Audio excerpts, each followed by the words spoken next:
चक्रधरपुर के कचरा dumping yard में कचरा प्रोसेसिंग कार्य का हुआ उद्घाटन। लोगों को व्यवस्थित कचड़ों के ढेर की समस्या से मिलेगी निजात। चक्रधरपुर के शमशान घाट के पास बहुप्रतीक्षित कचरा डंपिंग यार्ड में नए कचरा प्रोसेसिंग मशीन से कचड़ों के विघटन कार्य का विधिवत उद्घाटन किया गया। इसके उद्घाटन में बतौर मुख्य अतिथि चक्रधरपुर के विधायक सुखराम उरांव और विशिष्ट अतिथि पूर्व नगर परिषद अध्यक्ष केडी शाह ने मुख्य रूप से मौजूद थे। इसके अलावा शहर के विभिन्न वार्ड के पूर्व पार्षदों की भी मौजूदगी इस उद्घाटन में रही। चक्रधरपुर नगर परिषद के कार्यपालक राहुल यादव के द्वारा सभी अतिथियों का स्वागत फूल माला और गुलदस्ता भेंट कर किया गया। इसके बाद विधायक सुखराम उरांव और नगर परिषद अध्यक्ष केडी शाह ने विधिवत शिलापट का अनावरण किया और इसके बाद शिलापट पर लगे फीता को काटकर इसका उद्घाटन किया। इसके बाद कचरा डंपिंग यार्ड में पौधारोपण कर लोगों को पर्यावरण संरक्षण का संदेश दिया गया। बता दें कि चक्रधरपुर के पूरे शहर का कचरा हिंदू समाज के शमशान घाट के पास डंप किया जाता है, लेकिन कचड़ों के सही प्रबंधन की प्रक्रिया नहीं होने से शमशान घाट आने वाले लोग और आसपास रहने वाले लोगों को भारी परेशानियों का सामना करना पड़ता है। लोग काफी समय से इस समस्या के समाधान को लेकर नगर परिषद से लेकर विधायक सुखराम उरांव से मांग कर रहे थे, जिसको लेकर एक खास कार्य का उद्घाटन शुक्रवार को किया गया, जिसके तहत लगाए गए नए कचरा प्रोसेसिंग मशीन से वैज्ञानिक तौर पर कचड़ों का विघटन कर उसे अलग किया जा रहा है। इससे कचड़ों के सही प्रबंधन की शुरुआत हो गई है। इसके लिए अवचल नगर महाराष्ट्र की कंपनी लिगेसी वेस्ट मैनेजमेंट को 1 साल के लिए 3 करोड़ रुपए में टेंडर दिया है। कंपनी के द्वारा 3 माह के अंदर कचड़ों को खाद में तब्दील करने की योजना भी है। विधायक सुखराम उरांव ने कहा कि यह पिछली सरकार की योजना थी, जिसे उनकी मौजूदा हेमंत सरकार धरातल पर लाने में कामयाब हुई है। उन्होंने माना कि केवल प्रोसेसिंग मशीन से कचड़ों का प्रबंधन का कार्य पूरा नहीं होगा, इसके लिए प्लांट लगाना भी बेहद जरूरी है। उन्होंने विश्वास दिलाया कि प्लांट भी बहुत जल्द लगेगा और वे इसके लिए प्रयासरत है। फिलहाल कचड़ों के प्रोसेसिंग से आसपास के लोगों को और शमशान घाट आने वालों को पहले की तरह कचड़ों की समस्या से जूझना नहीं पड़ेगा। इधर नगर परिषद के पूर्व अध्यक्ष ने भी बताया कि यह जनता की बहुत पुरानी मांग है, जिसका काम अब की धरातल शुरू हो गया है। इस ठेका कंपनी के प्रतिनिधि राजवीर सिंह ने बताया कि बारिश से कचरा गीला नहीं हुआ तो कचड़ों का प्रोसेसिंग तेजी से होगा, अन्यथा इसमें समय लगेगा। डंपिंग यार्ड में लगे प्रोसेसिंग मशीन से एक तरफ मिट्टी, दूसरी तरफ प्लास्टिक और तीसरी तरफ कागज को अलग किया जा रहा है। मिट्टी से खाद, प्लास्टिक को रिसाइकल करके उपयोग में लाने वाली वस्तुएं एवं कागज से कागज का कार्डबोर्ड बनाया जाएगा। पिछले सरकार का समय ही ये जो है प्रोजेक्ट तैयार हुआ था और वर्तमान सरकार में इसका फंड का मुहैया किया गया है। तो जो यहाँ का समस्या है, बता दे रहे हैं कि जो कचरा का बढ़ोतरी हुआ है शहर में, और ये जब तक कचरा प्लांट नहीं बनेगा, हमको जहाँ तक जानकारी है, आज इसका हम लोग उद्घाटन कर रहे हैं, तो हमको लगता है ये कचरा का जो अलग अलग पार्ट में, जैसे मट्टी एक साइड हो जाएगा और आपका जो है कांच एक साइड हो जाएगा, प्लास्टिक एक साइड हो जाएगा, लेकिन बाकी चीज़ की जो है इसका जो है अगर प्लांट लगता तो हमको लगता है कि वहाँ से इसका सुनने में आता है कि इसका कोई दूसरा उपाय भी लग सकता है, बन सकता था, लेकिन ये नहीं हो पाया। और जिला प्रशासन भी और नगर विकास से भी बहुत ज़्यादा प्रयास किया गया है, क्योंकि ज़मीन उपलब्ध होने के कारण ये नहीं हो पा रहा है।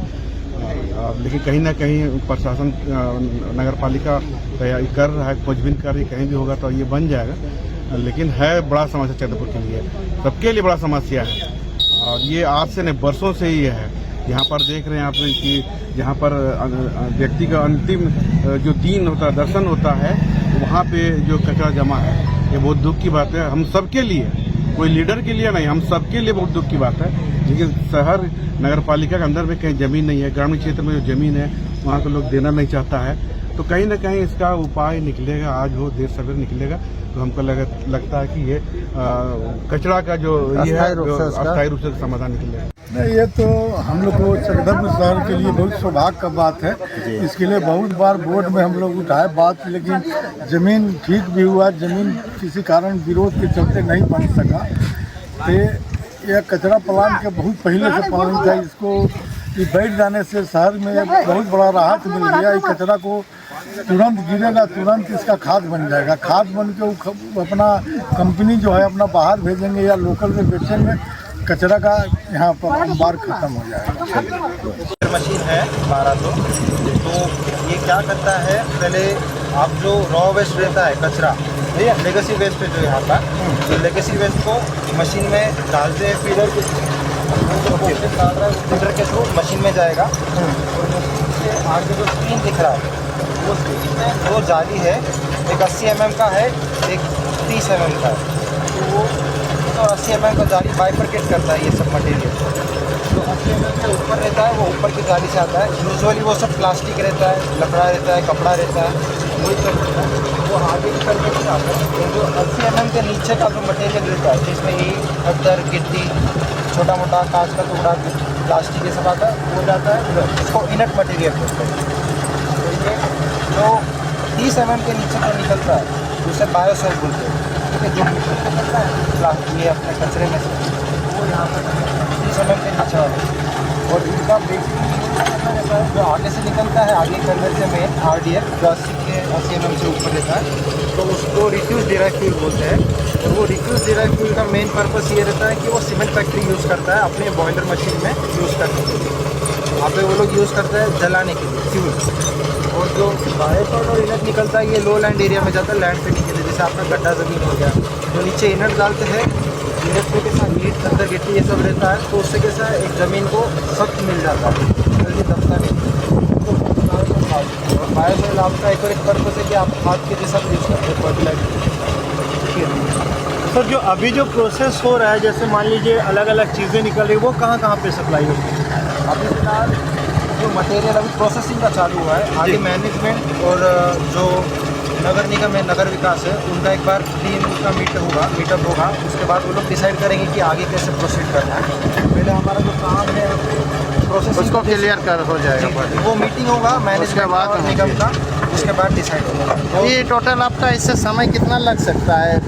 मैंने ये पूरा जो देख रहे हैं इसमें समय कितना अभी एक्चुअली कैसा है, मल्टीपल फैक्ट्रीज के ऊपर डिपेंड करता है। क्योंकि अगर देखिए अभी जहाँ तक हमने देखा है आगे, तो सिकंदरपुर का कचरा बहुत अच्छा है जहाँ तक देखा जाए। सूखा है, सूखा कचरा गाड़ी साफ हो जाता है। लेकिन अब जैसे बरसात हो जाएगा तो उसमें एक प्रॉब्लम हो जाएगा, काम स्लो हो जाएगा, कचरा गीला हो जाएगा। कचरा गीला हो गया तो जैसे प्लास्टिक के साथ मिट्टी चिपक जाएगा, उसमें से मटेरियल अलग नहीं होगा, तो वो काम थोड़ा उसके वजह से डिले हो सकता है। डिपेंड कर सकता है कि बरसात कब आए। अगर ज़्यादा नहीं आया, जल्दी नहीं आया, तो काम का स्पीड ज़्यादा रहेगा, और अगर बरसात आता है तो थोड़ा डिले हो जाएगा।